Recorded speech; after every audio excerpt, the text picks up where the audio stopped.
2 ವರ್ಷ ಆಯ್ತು ನನ್ನ ಕಡೆ ಬಂದು ಹೋಗಿದ್ದು ಏನು ಸಮಸ್ಯೆ ಇಲ್ಲ. ಮತ್ತು 2 ಬೇರೆ ಹೊಟ್ಟು ಹೋಯ್ತು ನನ್ನ ಹೆಣ್ಮಕ್ಳು ಎದಿ ಬಡಿತಿಲ್ಲ ಅಂದಿದ್ದಕ್ಕೆ 2 ಬೇರೆ ನಾನು ತೆಗಿಸಿದೆ. 3ನೇ ಸಲ ಅಜ್ಜನ ಕಡೆ ಬಂದೆ ಹೋದ ವರ್ಷ ಆತ್ಲ ತೊಟ್ಲ ತೂಗಿಸ್ಕೊಡ್ತೀನಿ ತಾನು ಚಿಂತೆ ಮಾಡಬೇಡ ಅಂತೇಳಿ ಅಂದ್ರು. ಅಕ್ಕನ ಜಾತ್ರೆ ಈ ಸಲ 3 ತಿಂಗಳು ಇತ್ತು ಹೊಟ್ಲಿದ್ಲು. ಮತ್ತೆ ಬಂದು ಅಜ್ಜಕ್ಕೆ ಕೇಳಿ ಅಜ್ಜಾರ ಮತ್ತೆ ನೀವು ಹೇಳ್ದಂಗೆ ಆಗೈತಿ ಹೆಂಗ ಅಂತ. ಮತ್ತೆ ಎದಿ ಬಡಿತಿಲ್ಲ ಅಂತ 2 ಸಲ ತೆಗಿಸೀನಿ, ಈಗ ಹೆಂಗೆ ಮಾಡಲಿ ಅಂತ.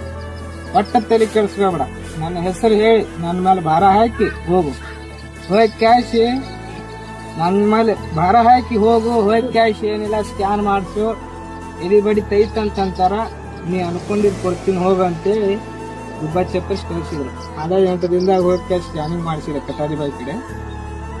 ಏನಿಲ್ಲಪ್ಪ ಈ ಸಲ ಚಲೋ ಐತೆ ಅಂತಂದ್ರೆ ಈಗ ಮತ್ತೆ CT ಸ್ಕ್ಯಾನ್ ಮಾಡಿಸಿನಿ, ಎಲ್ಲ ಬೇಷ ಐತಿ, ಏನು ಪ್ರಾಬ್ಲಮ್ ಇಲ್ಲ ಅಂತಂದಾರ.